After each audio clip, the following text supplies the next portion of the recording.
تفضل. كلمة بركة حبيت نتكلم بها صاحبي الموضوع هذا معناها نشاطر كلام مروان. أنا مصدوم كيفاش نبرر عبد يبرر لقطة لا أخلاقية نتاع يوسف البلايلي ولا غير يوسف البلايلي. أنا نحط تصوير على وجهه ما يهمنيش فيه وما يهمنيش في لون فريقه.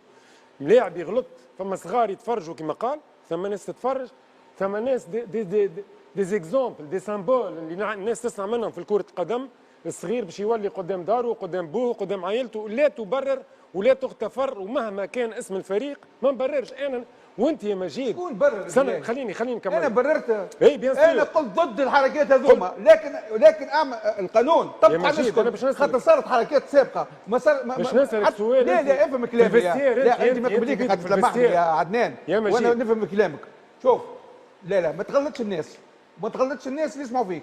انا ما بررتش الحركه اللي قام بها يوسف بلايلي، انا ضد. انت قلت حركات لا ضد ايش قلت؟ قلت ما نعاقبوش. لا قلت تولي فوضى. لا وتولي غابه. لا شوش قلت؟ وتولي صغار يتعلموا في الحاجات الصغيره. نعاود كلامي خلي الناس تسمع فيا.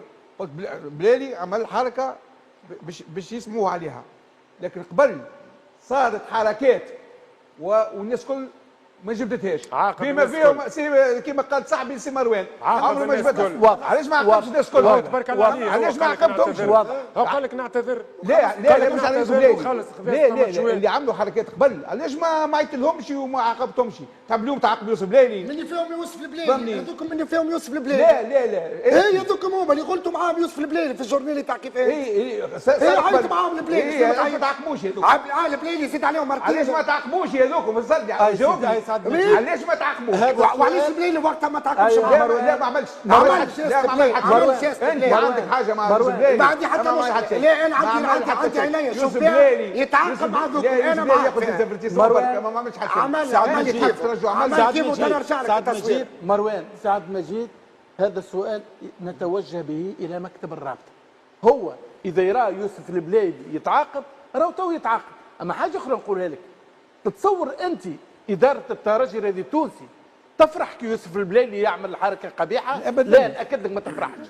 تتصور هيئه الافريقي تفرح كي ملاعب يعمل؟ لا ليطوال لا ستاد لا سي بي لا سي يو تي لا حتى جمعيه. لكن اذا يغلط راهو يخلص، مش فوق راسه ريشه اسمه مروان تاج ولا صاحبي بكار ولا ليونيل ميسي. اي واحد يغلط يخلص. يا صاحبي سامحني صار سوابق. علاش ما عاقبتش الناس الاخرين؟ تعاقب انا معاك. ما عاقبتهمش انت بالكل. عيط لهم عاقبهم. ما عاقبهمش. واضح. اليوم تحب يوسف بلايلي. مانيش رابطه كان جيت رابطه تنجاوب. انتهى الموضوع هذا. انتهى الموضوع لا باش نرجع 10 ثواني. اللوم على يوسف اللي انا الابواب الكل تسكرت في وجهه في اوروبا. اليوم تلقى كيف اسمه الترجي التونسي تحطك في الاضواء، تعمل جيست من هكاك، العائلات الكل قاعده تتفرج. انا جو سوي كونفانكو بحاجه اللي سي حمدي المدب باش ياخذ قرار في الجيست هذاك اللي عمله، لان يكذب عليك راهو اليوم نورمالمون. اما راهو ثم حاجه اخرى يلزم الترجي تخدم عليها زاده في نفس الوقت. راهي مشكله يوسف البلايلي ماهيش مشكله كرويه، راهو ثم ديزافير بيرسونيل يلزم يصلحهم، خاطر الرياكسيون هذيك ماهيش نتاع رياكسيون نتاع جوار عادي اللي هو مشى انا لامبرسيون مشى لجمهور الترجي، خاطر الجمهور بركه. انا نقول يلزم يصلحوه، وهذا ما مش معقول باش تصير جيست كيما هكاك. في منشي اخطا البلايلي نعم واضح.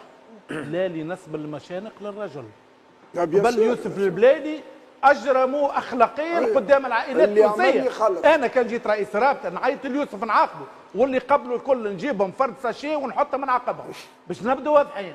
الاخلاق خط احمر، اللي يتمرد ويمس الاخلاق راهو مهما كان اسمه يلزمه يتعاقب واضح. لكن مش واحد سنه وواحد فرد، اي واحد ملاعبي مهما كان اسم جمعيته يخطأ يخلص. واضحين؟ نحب نفتح قوس قبل ما نمشيو ليكيب ناسيونال.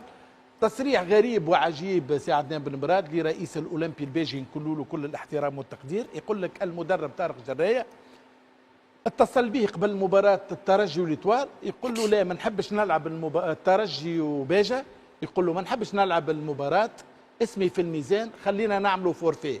كان عندي اتصال للمدرب طارق جرايه، كان باش يكون معنا الليله.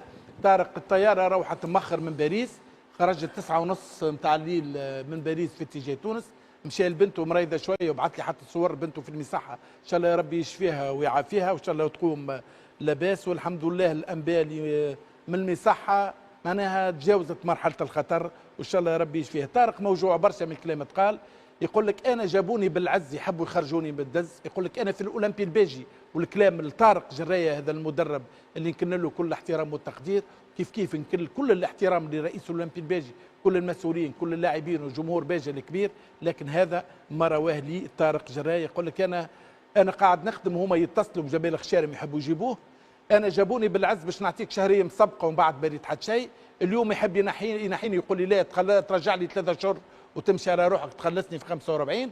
يقول لك المنح الملاعبيه مش ما همش يخلصوا، يقول لك قبل بنهارين 3 ما نعرفش روحي باش نلعب، كلمت رئيس جمعيه راك معانا، راك حسيتك تلعب ضدي ماكش تلعب معايا، اقف معايا دز معانا، راهي جمعيه باجه، جمعيه كبيره، جمعيه عريقه، نحبوا نمشوا لقدام. يقول لي برشا كلام طارق، قال لي برشا كلام انا استحي باش نقوله، لكن طارق باش يكون بحذانا ان شاء الله الاسبوع القادم ويحكي عديد التفاصيل. انا نقول اللي صار حسب اللي حكاه لي طارق، اذا كان الكلام هذا صحيح شيء يندى له الجبين في كره القدم التونسيه. وانطلقت الرسميات في المنتخب الوطني، فهل ينجح الناخب الوطني سامي الطرابلسي في الاطاحه بمنتخبي ليبيريا والملاوي؟ في إطار الاستعدادات لمواجهتي المنتخب التونسي ضد منتخبي ليبيريا وملاوي اللتان ستقامان يومي 19 و24 من مارس الجاري، وذلك ضمن تصفيات كأس العالم، أعلن الناخب الوطني سامي الطرابلسي عن قائمة اللاعبين الذين تم استدعاؤهم للمشاركة في هاتين المباراتين. وقد شهدت قائمة اللاعبين تغييرات هامة مقارنة بالفترات السابقة، تضم عدة أسماء جديدة، بالإضافة إلى عودة بعض اللاعبين الذين غابوا عن المنتخب في الفترة الأخيرة، حيث ضمت القائمة مجموعة من الوجوه الجديدة التي تم استدعاؤها. شكرا على المشاهدة، ولا تنسوا الإعجاب بالفيديو والاشتراك بالقناة.